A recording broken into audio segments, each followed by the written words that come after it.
Warning: this podcast may contain graphic and triggering content. Please listen at your own risk. Each individual struggle is different, and everyone's recovery and healing journey is different. Please reach out to a certified medical professional if you need help.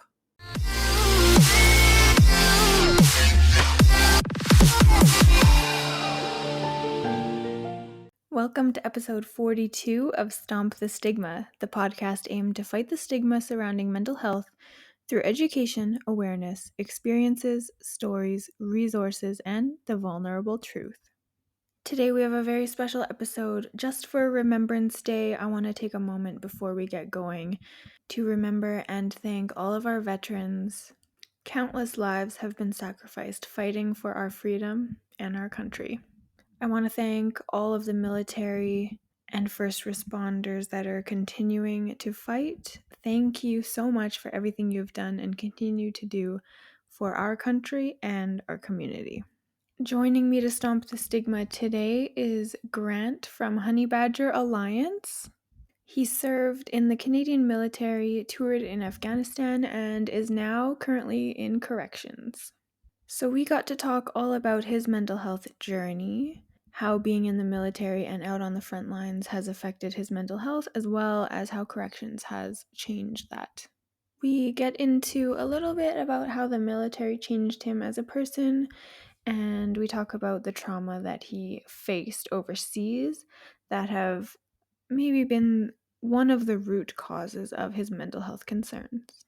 We also get into what caused him to start the Honey Badger Alliance and what you can take away from it yourself. I want to thank Grant for joining me this week. I hope everyone is able to take a moment to thank all the veterans in their lives and take a moment to remember those that we have lost. Yeah, to start, I really want to thank you for joining me. I told John that I wanted to have a veteran on for the Remembrance Day episode, and he told me that you were my guy, so I'm excited. So yeah, I don't know anything about your story, just kind of that you have one to share, so I'm really excited to hear it. So you're ex-military, right? Yeah, I was in the infantry. I went overseas to Afghanistan as well. I've been in corrections for 12 years as well too, so I get the old double dose of it. And that's the other thing that's different is like some of those guys are processing things from back then, whereas like I still had to figure it out, but then I'm still kind of in the storm figuring it out as I go. Well, I still got like new shit coming every which way, so it's challenging sometimes. Yeah. Do you find corrections to be, I guess, similar to your military? No. Not at all. Not even close. It's all personal. It's up close, and it's all basically humanity versus humanity because there's no real distance. There's no equipment to use really to subdue any kind of whatever. It's just you basically have yourself and a little can of pepper spray. So it's basically you're the human spirit against the other human. I don't know how to say that. It's just you against another human in a very tight quarters with everything else stripped away. So it's whoever's the strongest at their core is going to come on top kind of deal. Whenever it comes down to like those really bad types of things, being it violent or manipulative or whatever else, everything kind of in between there. Oh, wow. Okay, yeah, I do want to get into your mental health battles and struggles. So you battle with PTSD, right? I don't know. I'm in the process of getting that looked at right now. I finally, like I said, I was being stubborn for years, and then I was talking to a couple of guys there. We went on that walk there last September, a couple of months ago in September, and this one guy got talking, and I was like, "Oh man, some of that sounds familiar. I better just out of curiosity, I'm going to talk to somebody." And so they talked to me or whatever, and they're like, "Yeah, it's about 6 weeks to get in and get seen." And then someone else called me a few days later, asked me some screening questions, and they're like, "Oh yeah, we'll have you in there in 2 weeks." I'm like, "Oh, that's good, right?" So yeah, I kind of got a little fast tracked into that one. So I was like, okay, clearly there's probably some stuff I should have addressed there, or sure, at least I guess it's good that I'm looking at it now from that because there's clearly some blind spots. For as much as I looked into things myself, I'm like, okay, clearly there's blinders here, so I gotta just see what somebody else has to say from a outside perspective. Mm-hmm. Were you like? Did you have a feeling before that you kind of had PTSD, or what made you think that you? Well, like I said, I'm not gonna come right out and say that's what it is right now because I don't know to what degrees they measure that in. But I mean, yeah, I know. Obviously, I look at things different different than the majority of people do, like the everyday people. And I mean, um, I have that. Guys like to talk about it and joke about it. I have that temper too, where it's like you can go from 0 to 1,000 at the drop of a hat. It's just this is very not nice, and just sometimes you wake up and your nervous system is just on fire with irritation, and everything bugs you. Yeah. So I mean, clearly I know those are parts of it or whatever. I just like, maybe that's just part of it too, and maybe it's not that bad. But it's like, okay, so maybe it is worse than I thought it was. So, anyways, I'm gonna find out here probably pretty quick. Oh, wow. That's where I'm sitting right now, anyways. Nice. So, do you know, like, kind of how that would have developed for you? Like, was there kind of specific traumatic moments that happened to you, or was it just kind of compounding trauma, or do you have any idea? It's pretty hard to pinpoint it. I Yeah. mean, because the other problem, so what I got from the brief conversations that I had is that I over-regulate my emotions. So what that means is, like, when you're recording here, do you run a mixer or anything like that? Like where you can mix your different volume levels, like you can filter in stuff, good noise and bad noise. Anyways, he described it like an audio mixer. So right now, if I'm speaking, you can adjust my volume up or down, and if there's like background noise, you can adjust it down and out. But there's also a master volume where you can turn the entire thing out, both good and bad. And he said that's what I do as part of emotional regulation. Is that the negative is so much, and it was just so much to handle that I just completely tuned the entire thing out. So it kind of deadens you all around. Like you don't get as worked up in an incident, Mhm. but you also don't get to enjoy the positive parts of it as much now too, because you effectively kind of deaden how you respond to everything because it's just too overwhelming. And that's Oh. kind of so that's where we left off at the last time I had my chat there, and then it sounds like we're just going to go from there and kind of delve in deeper or whatever. I mean, yeah, I used to joke about it too. With there's one guy, he didn't believe me. I said because I'm a little bit more confrontational now, and standoffish or whatever.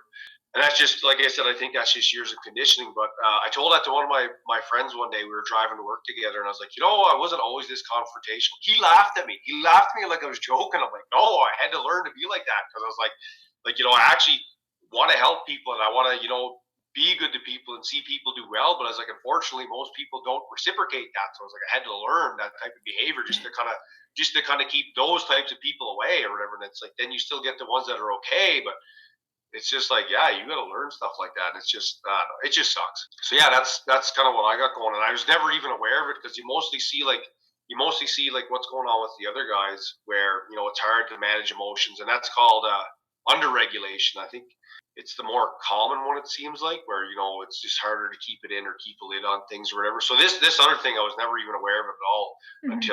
until I had this talk the other day. So and like I said, I don't really know where that would have started. I mean, first time moving at home from a small little town, 1,000 people or so on a good day, more or less, and then you get dumped in with a bunch of strangers. Nobody knows anybody, and then all of a sudden people start yelling at you, and they start doing this and doing that, and you're running 18 different ways, and nobody knows what the hell they're doing.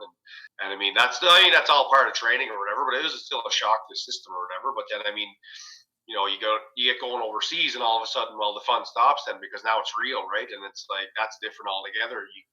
It's very easy to get that hyper vigilance too. It's something like that because you're not fighting against a uniformed enemy, so it's like it's literally anybody. Like you could be driving along, and it could be these band of guys over here be like, oh, they're coming down here, so now let's go get Right. them, and they kind of take off inside their building, and they get up on the rooftops a little further down the street, and then it's on kind of deal, right? So how do you effectively fight that unless you have to wait to take one, right? So it's very unnerving for sure.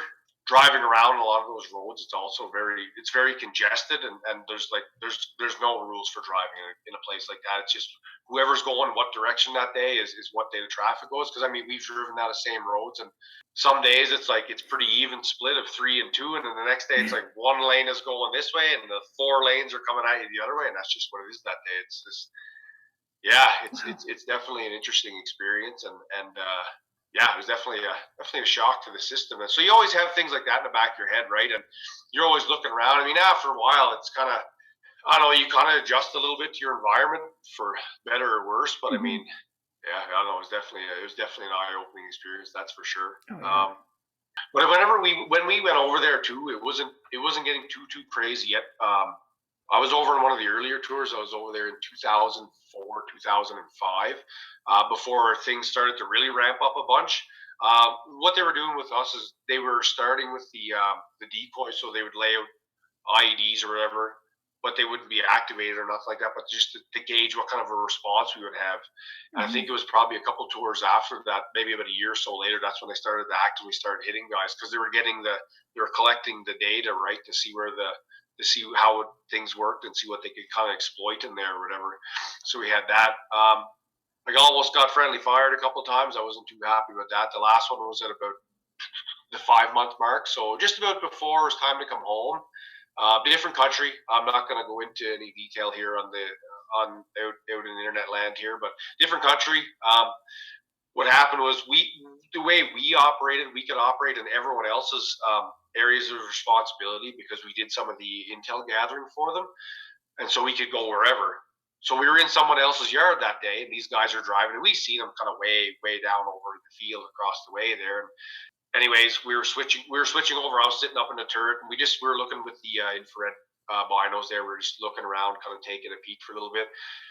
And anyways, I was switching out, so I get out of the turret. The other guy was coming up, and I don't know if someone was playing around with something in the cab or whatever, and they put a little bit of a light on or whatever. But whatever it was enough to draw their attention. They come screaming up the field, and at that point, I'm standing on the hood of this G wagon, and they pull sideways in this tactical maneuver, and all I see is the laser beam through the dust cloud, and I look down, it's right on my chest. So the next thing I know, I was in behind that gun. It was a very tense standoff. It seemed like forever. I'm sure it was only a few seconds or whatever, but at that point, I was very angry. At that point, like I remember when we figured out it was an allied force. I was like, I'm getting that guy. Like I put my rifle, I set it down on the seat. I'm like, I'm getting that guy. Because they pulled around and they're like, hey guys, how's it going? Like just played it off like it was nothing. And like I said, at 5 months, I was like, something in my head just kind of snapped, and I was like, no, this guy's not getting off scot free. Not fucking today, no.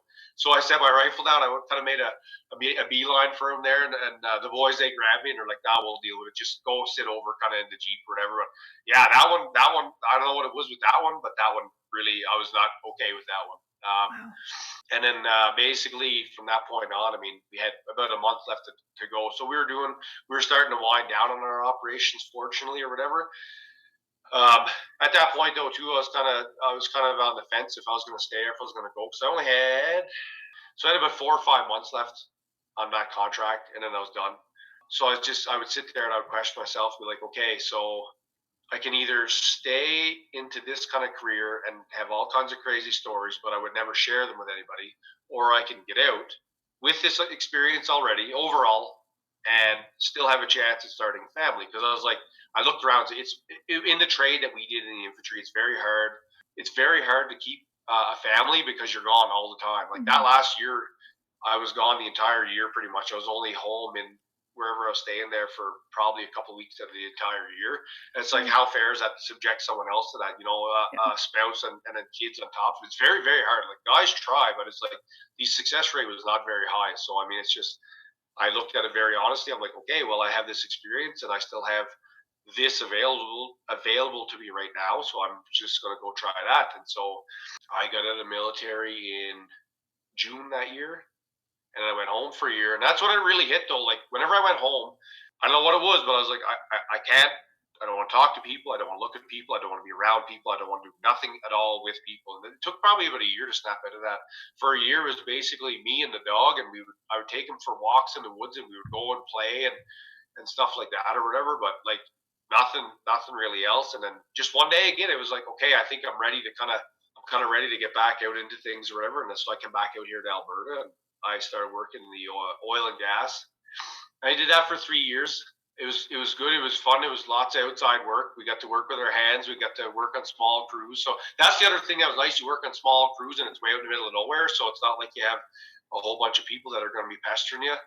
And anyways, so at one point I was like, okay, this is good and all, but I was like, okay, something feels like it's still kind of missing here. Like it's good work, it's outside, it's hard labor, it's good, but it's like something I'm still not getting something.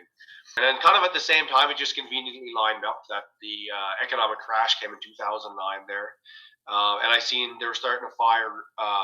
the people who were making lots of money first, like the ones that were up in the offices and stuff like that. So I was like, is that what your reward is for working in a place like this? Is once you Yeah. get finally established and you're making something yourself, you're the first one to get axed. I'm like, I don't want to be in an occupation like that. So I applied for corrections. Didn't have a clue about it except for the stuff you see on TV, probably like most people. But I was like, I'll give that a go. I said I think I'll probably be okay with my experience doing that or whatever. So I applied there. I started there, and oh man, that was a rough transition for sure. It's not even the same. I know lots of dudes got in the military and they took the same path, but it is not the same. It's completely different. So with the military, you're objectively gauging a known enemy force, and it's very strategic and tactical, and there's a goal to it. Like we have to take this ground, we have to take this building, we have to take this objective to carry on to accomplish this goal. Corrections, you're dealing with people in very close ranges. You have very minimal response type of gear, depending on where you work. Some places don't, but most places do. So basically, it's your bare hands or your pepper spray, and that's basically it for immediate response. The other thing too is that everything is in close and everything is personal. So you see these same people every day, the bad guys, if you will. I'm doing air quotes here, but every day you see them. They grew up living lives where their parents use drugs. They've seen very horrible violence done to people at a very young age. They're very traumatized themselves, and so that's how they've learned how to navigate their way through life. So that makes people like that very predatory, very manipulative. They're always seeking to gain power and leverage over others. So you're dealing with that every day. And people like the reason why it's personal is because people will select you specifically, right? Because it's you see the same people every day. So it's like, okay, let's try this, let's try Grant here for, a week. Let's just see if we can kind of, chip away Mm, at him a little bit yeah. or whatever.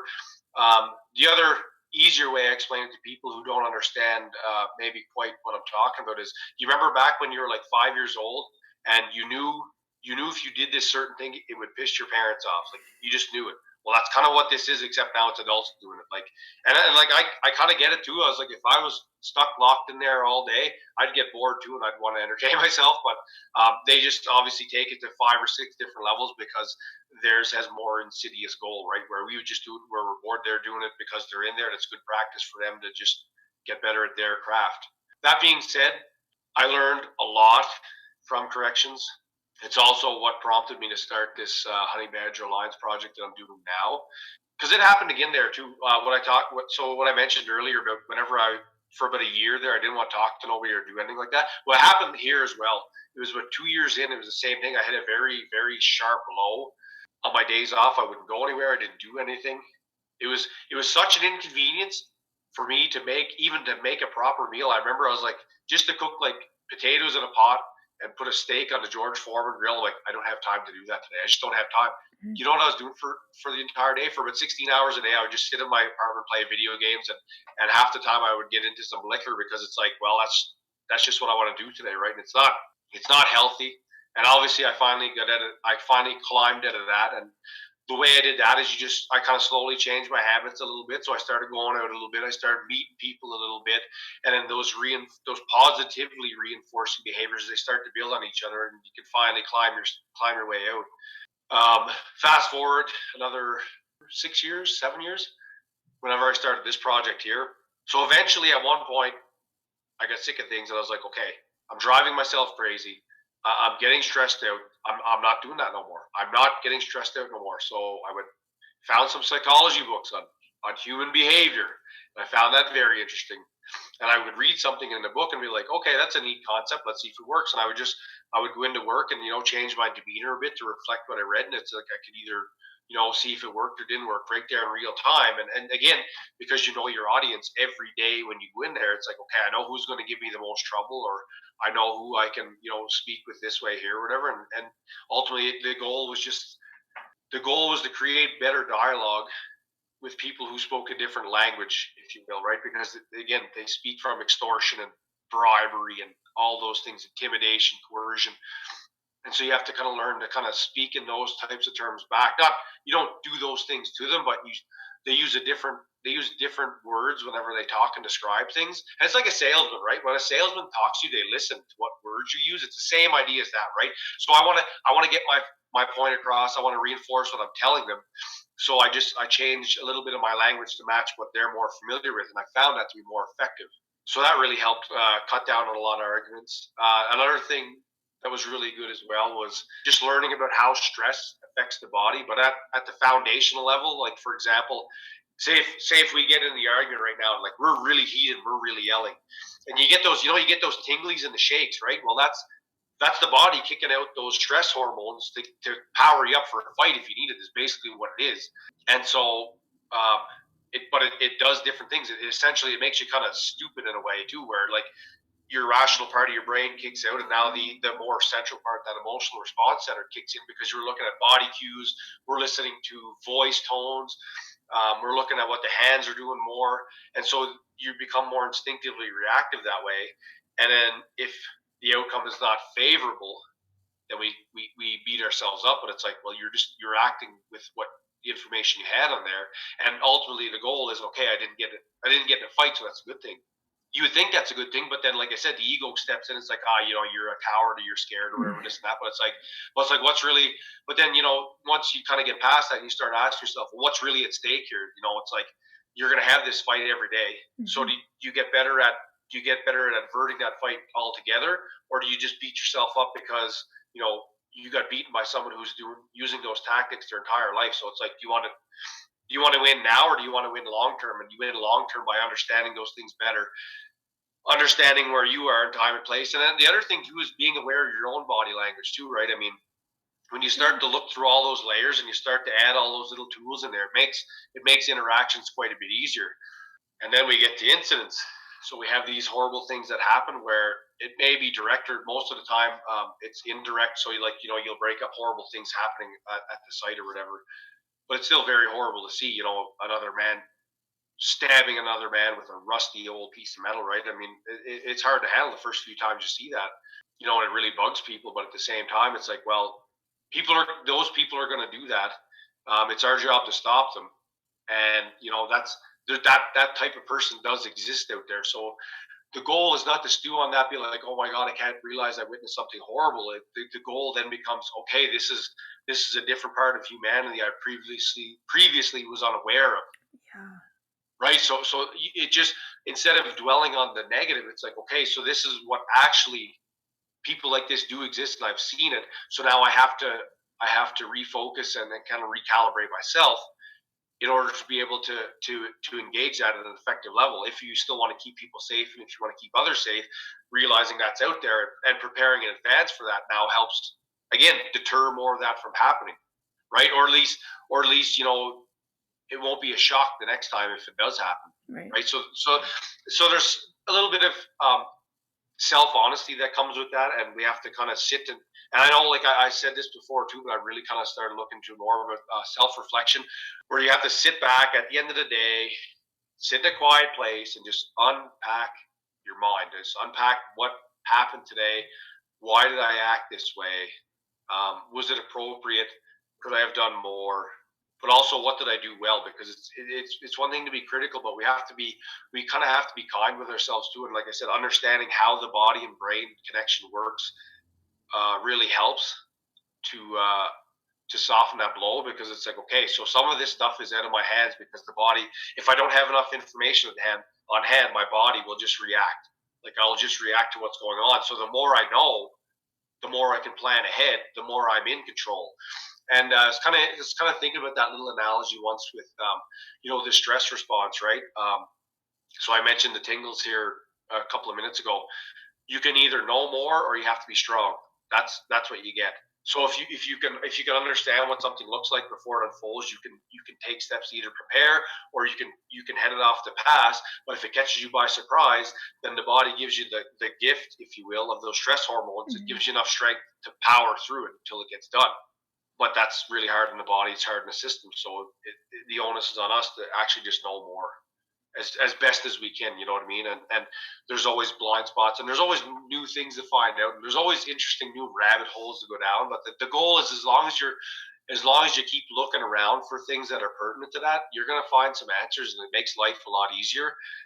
You can just then when the conversations start happening, it's like, it almost to a degree looks like a superpower, where it's like you get this person and they're being whatever, if they're being kind of unruly, and you just kind of you change your body language, and then you kind of talk to them with their own language at the same time, and you're getting into all these other things, but at the same time, if they're kind of giving you more aggressive body language, if you adjust yours to kind of match a little bit or back off depending on what it is, and it's like then it kind of averts it all. It's like people watch that and they're like, well, how the hell? It's like, well, I don't know, you just figure it out, find better answers, and just learn about people, right? So, anyways, that's what corrections has taught me over the years. Like, there's no real glory in it. I don't think, like, where police have, police save people, they keep the community safe, and the military, they're the heroes, they save the world, and firemen, they save, people out of houses. It's like, what do we have? We have to keep these people locked up because they're not allowed to be in society. That's it, right? And so what do you take away from that? It's like, well, I can learn how to be a more effective person in some of the most toxic environment you can find people in. But then the onus is on me, is whatever I find that helps me, I have to start kicking that out to the community now to help everyone else out, because you can win, and like I said, you can have it every day because you run into the same people every day, day in and day out. Whereas if you're out in these other trades, you might go a whole week or a whole month without having a really bad interaction. So it's like, oh, it hits you like a shock, and you don't know what to do with it. But it's like, oh no, that's familiar. Look, so this happened. So you just consider this, and this, or whatever. And does Mhm. that make sense? Did you? And the biggest thing too is like identify with people. The biggest thing I found with coworkers after we would have an incident is, okay, so we had this horrible bad thing happen. You're probably feeling like this. You're probably feeling I should have done this. You're feeling I probably should have said this, or could have done more. But I was like, really? I said, where you were in relation to where things were happening, I said, the body prioritizes danger, and it focuses on that. So you're focused on this while someone else seen a bit more of the bigger picture. They have your back, and that's how it's supposed to be, or whatever. And that's like, when you have all these feelings, and I said, that's normal. That's the body trying to keep you safe. And then like I said, you describe it using some of the things I just talked about here. Well, all of a sudden you see the light bulb go off, and they get it, and then you know that they're not going to go home and beat the shit out of themselves for a week or a month, or start drinking really heavy, or any combination or whatever. And when I started to be able to consistently do that, I was like, okay, that's kind of cool. I just want to help more people as a community, so that's why I started this honey badger project, and everything that I put out there comes back to that concept. Because that's the thing, is the warrior mindset is about balance, and there's a big problem with balance right now. I think where everyone's doing a lot of fighting, but not people are not taking the time for the self care, because we all have things in our lives. We have kids, we have wives, we have our spouses. Sorry, we have things like that, and they need the best side of us too. But how do we give them the best side of us, right? So we have to be able to unpack all these horrible things that happen over here, so we can give them the better version of ourselves. And I'm not saying like it's easy, like guys, like that's going on 15 years for me, and I still have my own big plethora of problems, but it's definitely not where it was then. Like and it's I think it's a lot more manageable now. I mean, you always get caught blindsided sometimes, but it's definitely not where I mean, I'm not staying home. I'm not stuck in the basement or doing, like, you know what I mean. Yeah. So you always want to trade it up, and you have your whole life to do it. So do you want to spend your life suffering it out day in and day out, or it's like, I'm going to work on this a little bit every day. So every day is just a little bit better. And that's all it really is. It just has to be a little bit every day. And even just after a year, the progress is unreal. Like, and I look back even at the stuff I've been putting out on my media for the last couple of years, and it's like 9 day difference then, Mhm. from then to now. That's only over a couple of years. And some of it wasn't that great, but I leave it on there because then people can see it. Because if someone else wants to start their own thing, because it can be very daunting looking around at people, and like all of the people with the various projects on the go. And some of us, we've been doing it for a little while now. You get and I was the same way too. I'm like, well, I don't even know where to start. I don't know what I'm going to do. I don't know how kind of really I want to present this, but I still want to help. So it's just, you know what? If anyone's listening and you're thinking about that, I'm telling you, dive in feet first, and eventually you're going to get frustrated. You're going to get critiqued. You're gonna doubt yourself, and then you're gonna figure it out that way. Like, you're gonna cut away all the little bullshit excess off there, and you'll figure your message out. And that's when I come with mine. The way I found I had the most success with my message was a warrior mindset is strength and resilience by a leading example. So that's why I'll put videos of me on there, like when I'm doing stuff. I'll put the video on there, and I'll usually put a little bit of a write up on there because it's like I can sit here and I can tell you, like I can tell you the most heartfelt story. I can tell you all the best tips, but it doesn't mean nothing if they're just empty words. So like, Mhm. okay, this is me doing all the stuff. Like I'm out here doing it. Yeah. Like I want you to go out and do it too, because part of it is you have to actually do it. Like if you just sit there and you battle your mind, the mind is very good at being lazy. The mind is very good at being very treacherous and kind of self defeating. But when you actually start doing actions, it's like, okay, brain, well, go to hell now because it's like I'm doing this, and you can sit in the back seat for now. And then it eventually learn just that you basically kind of you bully your own mind into toeing the line if it's something better. And that's what for me, that's what I found works. So I kind of go with that. I'm a little bit more rough around the edges. I'm a little bit more rammier, but that's the message that I take because that's just the way I am. And some people get a kick out of it. Some people have found it helpful, and some people are like, it's a little too aggressive for me. And I'm like, that's okay. Go look at our group. There's all kinds of people doing wonderful things out there, and that's the beautiful thing about it. It's like the nucleus of the mental health thing is all the same, but then all the little atoms and everything orbiting it that makes up the rest of the sum is they're all different, and that's good, right? Mhm. um, People are just joining you on your leg of the journey. So, like, I've had people that followed me or whatever. I used to talk to them a lot back then. I don't talk to some of those people as much now, but I talk to different people now because as you grow, people join you that are on that same leg of your journey. They'll join you for that part of your walk, more or less. And then once you guys start growing or whatever, we might grow apart, or you just one person grows, the other one takes a little bit longer because they're figuring it out, and you pick up more people and you lose a few people along the way. But that's what it is. It's just a journey. You're always just walking side by side and helping each other out and figuring it out, right? And you can't do that by sitting in the chair telling people what they should do or what they should think. So you got to actually get out there and do meaningful stuff with each other. That's a big part of it. I found that to be very helpful. And that's so. Anyways, that's I took that and I ran with it, and it seems like that's working really well. That is so much good advice you just gave out. That was amazing.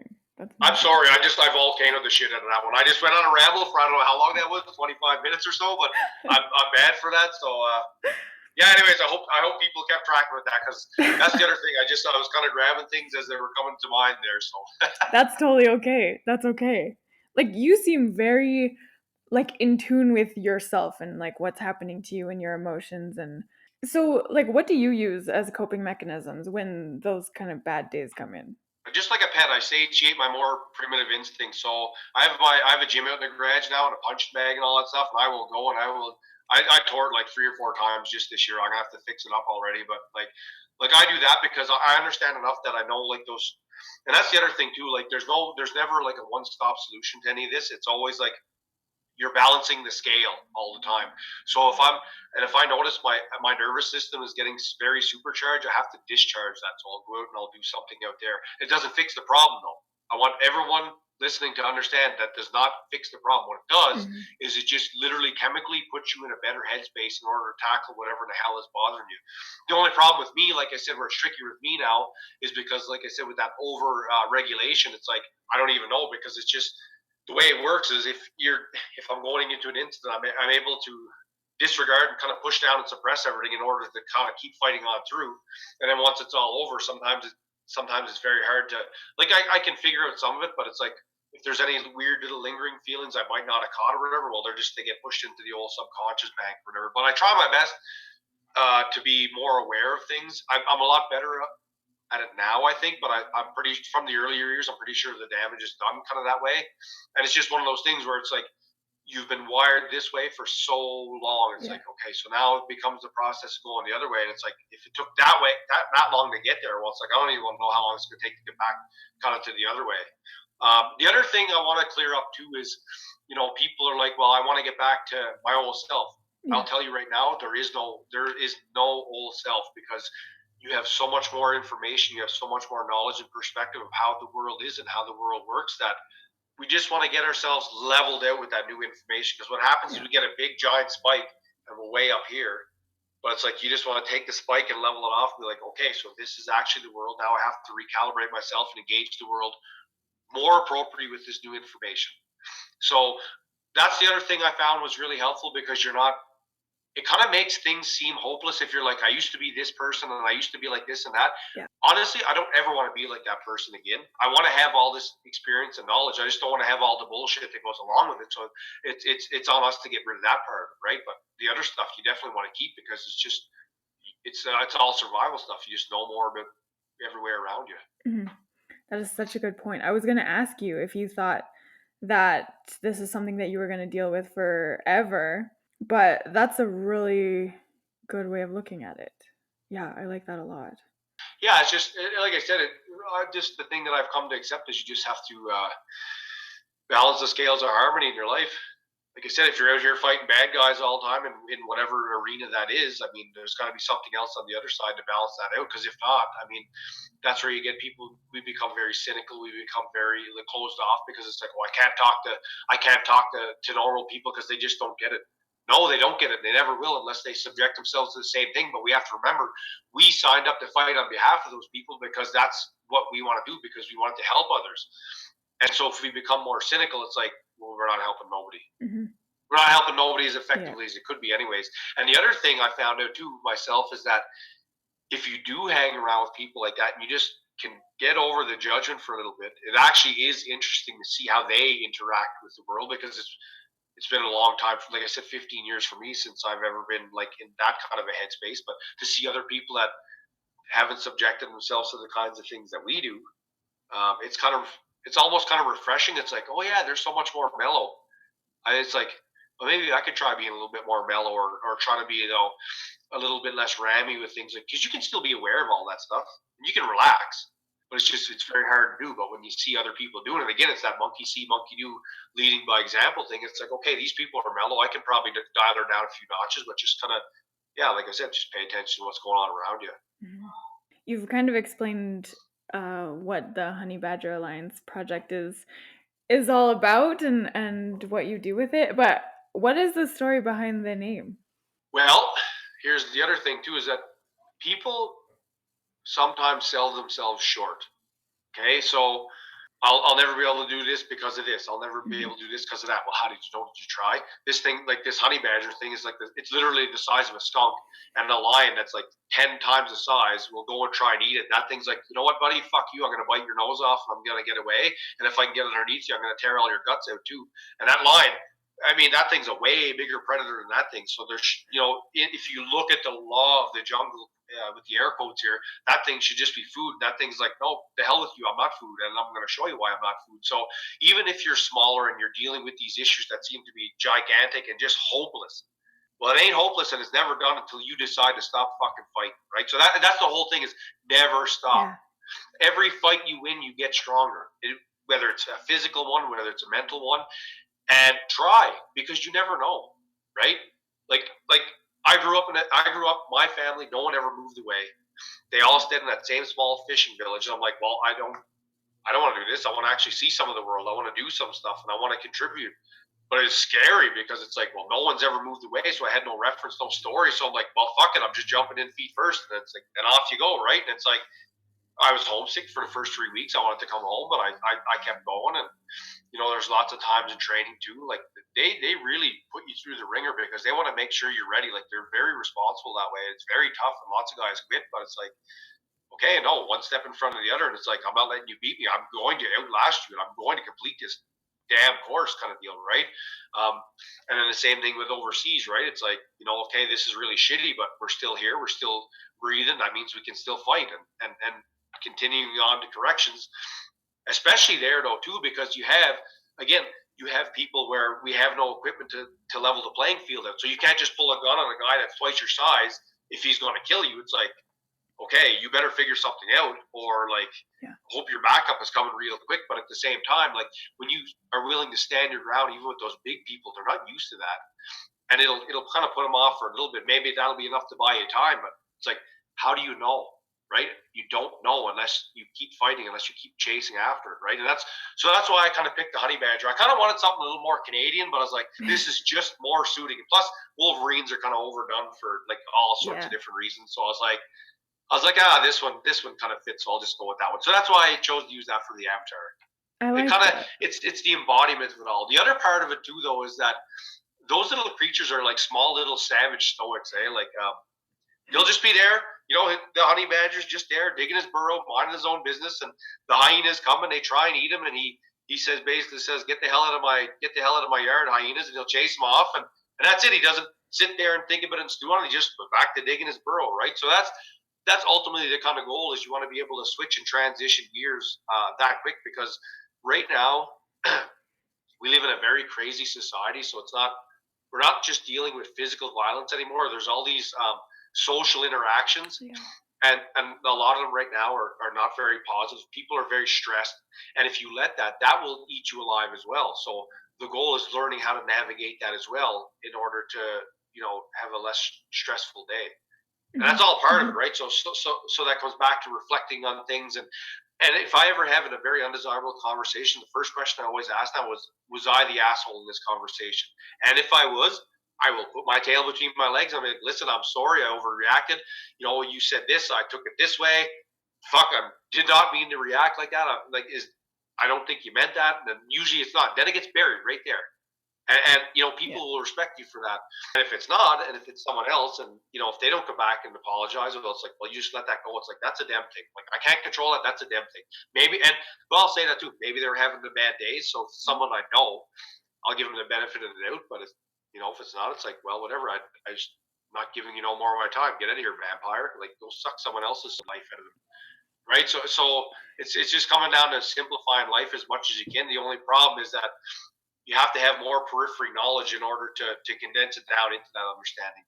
So that's why when I put these blogs out there, when I put these podcast episodes out there, it all serves to help condense that down back in. I try as much as I can cut as much like fluffy bullshit out of it. So it's like, this is the thing. And I'm very objective like that. It's like, okay, how do I do the thing? No, I don't care about this. I don't care about that. How do I do the thing? I want to do the thing. I want to complete the thing. And so I found that worked for me, and that's kind of the language I put my things out there. And I know some people do.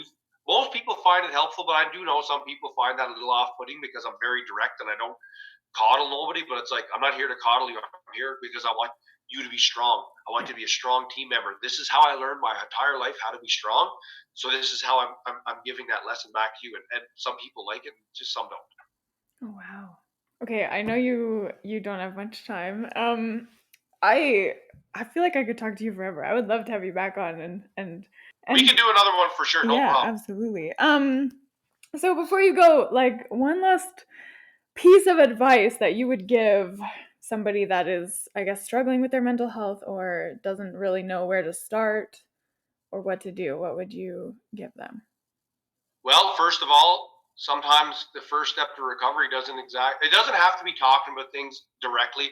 You don't have to tell someone this is my problem, but just change something. Change one small thing. If it's you get out of the house and do something extra today, or if you do something constructive.